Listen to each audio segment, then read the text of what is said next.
सवाल जब पूछेंगे तो बहुत लोगों को बड़ा अनकंफर्टेबल होगा।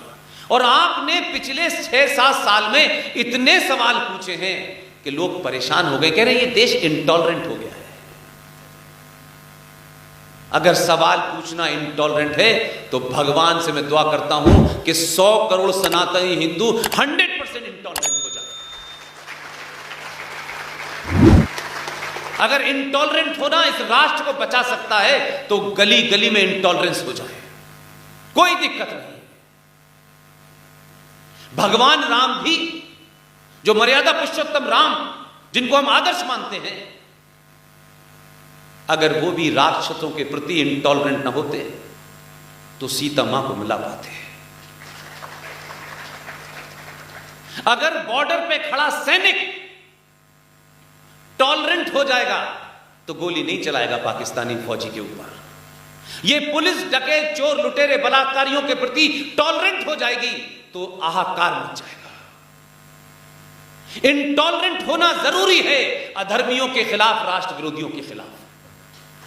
जो जहां है, जिस ताकत में है, इंटॉलरेंट हो। इसलिए आपको ऐसा इंटॉलरेंट का मतलब होता है आप किसी को गाली दे रहे। नो,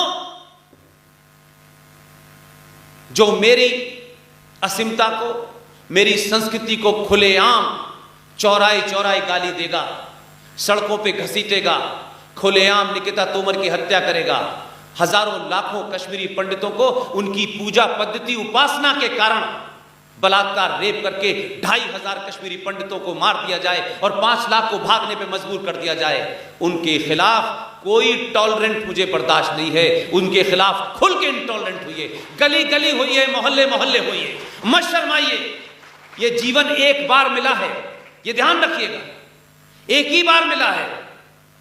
जिन लोगों ने इस देश को 70 सालों में यहां पहुंचाया है, आज उनके वंशज मुंह छुपा रहे हैं। कहीं ऐसा ना हो कि इन्हें पता चल जाए कि हम उनके वंशज हैं जिन्होंने इस राष्ट्र को लूटा है। वो छुपते हुए घूम रहे हैं। ऐसी हालत पैदा कर दीजिए कि उन्हें 2 गज जमीन न मिले इस देश में। 1957 में भारत की संसद के अंदर एक बहस हुई, होलकर साहब, और उस बहस में यह कहा गया कि जो भारत में आजादी के बाद जो हमारा कैलेंडर है वो कैसा होना चाहिए, क्योंकि देश तो सेकुलर था। तो यह हुआ कि भाई ये जो हम बिफोर क्राइस्ट और आफ्टर क्राइस्ट जो इंग्लिश कैलेंडर है, ये तो किसी मजहब के पैगंबर के नाम से शुरू है। तो अगर वो ठीक है तो फिर हिजरी कैलेंडर भी शुरू हो जाता 1400 साल पुराना। इस्लामिक लोग भी ये कहते हैं, क्योंकि जब सेकुलरिज्म पे बात हुई, ऐसा नहीं है कि 1976 में सेकुलरिज्म पे बात हुई। जिस वक्त संविधान बन रहा था, संविधान सभा की बहस को 1948 की उन सभाओं को पढ़िया, जो डिबेट है उनको देखिए, सब कुछ अवेलेबल है। B.R. अंबेडकर ने सेकुलरिज्म के लिए यह कहा, जब कुछ लोगों को हुड़क उठी, क्योंकि 1946 का अगर आप पूरा इलेक्शन देखते, उस इलेक्शन को लड़ने वाले लोग देखते, और जिन्होंने पाकिस्तान की मांग की उन्होंने पाकिस्तान भी मांगा, जीते भी, चले भी गए, लेकिन बहुत से लोग यहां 1950 तक टिके रहे, वो अपने एजेंडे में लगे रहे। मुस्लिम लीग के बहुत बड़े बड़े नेता जिन्होंने चुनाव जीता, वो 1950 को, 1947 को, 48 को पाकिस्तान नहीं गए थे, वो अपने एक इनर एजेंडे के तहत भारत में रहे, बाद में गए 4-4, 5-5 साल के बाद में। तो उस वक्त यह हुआ कि सेकुलर होना चाहिए। तो अंबेडकर ने जो शब्द कहे हैं, अंबेडकर ने कहा भारत की हजारों साल की परंपरा और इसकी संस्कृति इस बात की गवाह है कि दुनिया के अनेकों लोग आए, लुटेरे भी आए इस देश में। हमने आज तक किसी से न उनका मजहब पूछा, न पंथ पूछा, न विचारधारा पूछी, न रंग देखा। इस धरती पर हर आदमी आया, वो यहां बसा, उसने अपनी सोच को पैदा किया, लोगों को अनुयायी बनाया और वो रहा। हमने कभी उसका सवाल ही नहीं पूछा उसके बारे में कि तुम कौन हो, तुम्हारा मजहब क्या है, तुम्हारा पंथ क्या है। इसलिए भारत को इस शब्द सेकुलर की जरूरत नहीं है, जो यूरोप की एक कल्पना थी, इसकी जरूरत ही नहीं है। हमारी रगों में, हमारे शरीर के अंदर सेकुलरिज्म, जिसको दुनिया कभी जानती तक नहीं थी, हम बरसों से, हजारों साल से उसका पालन कर रहे हैं। यह बात अलग है कि आज जो पार्टियां, जैसे ही एक कोई राष्ट्रवादी पार्टी सत्ता के पास आने वाली होती है, तो यह स्लोगन मैं बहुत बचपन से सुन रहा हूं, जरा सा कुछ नेशनलिस्ट फोर्सेस वो आगे बढ़ी, देखिए ये वो लोग आ रहे हैं जो संविधान को बदलने वाले हैं, ये संविधान को तोड़ करके यहां मनु व्यवस्था लाने वाले हैं, ये संविधान को नष्ट कर देंगे। जब ये ताकतें कहीं दूर दूर तक पावर में नहीं थी, B.R. अंबेडकर के संविधान को मात्र 24 साल के अंदर आपने बदलकर 1976 में बिना डिबेट डिस्कशन के आपने इस देश के संविधान में, उसके प्रेम्बल में एक सेकुलर शब्द को जोड़ दिया। वो चल रहा है। तो मैं आपको 56 और 57 की वो घटना आपके सामने लाना चाहता हूं, और बार बार मैं उन घटनाओं का जिक्र इसलिए नहीं करता, इसलिए करता हूं कि आपका भरोसा मजबूत हो, कि आप कभी अपने आप को यह न समझें कि आपकी बात कौन सुनेगा। ये जो युवा हैं उनको लगने लगे कि नहीं यार, हमारी तो कोई बात ही नहीं। आप तो फॉर्चुनेट हैं, भाग्यशाली हैं, कि अगर आपकी बात में दम है, तथ्यों में दम है, आप 5 मिनट का वीडियो बनाएं और उसे डालें, पूरी दुनिया में जो लोग आपकी बात को समझेंगे सब आपके समर्थन में खड़े होंगे। हमारी प्रॉब्लम थी ये, हम उस दौर से गुजर चुके हैं कि हम तो उस मीडिया में काम करने के बावजूद भी बहुत सारी बातों को नहीं कह सकते थे, क्योंकि निजाम इस तरीके का था।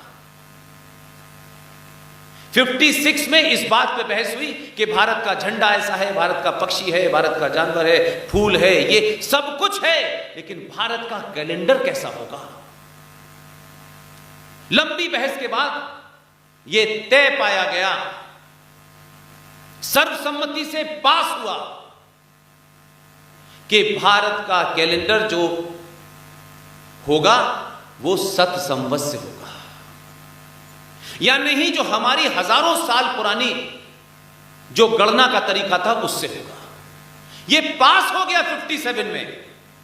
58 में जब पहला कैलेंडर सरकार का आया तो आया उसी अंग्रेजी डेट में, और यह बात खामोशी के साथ खामोश हो गई।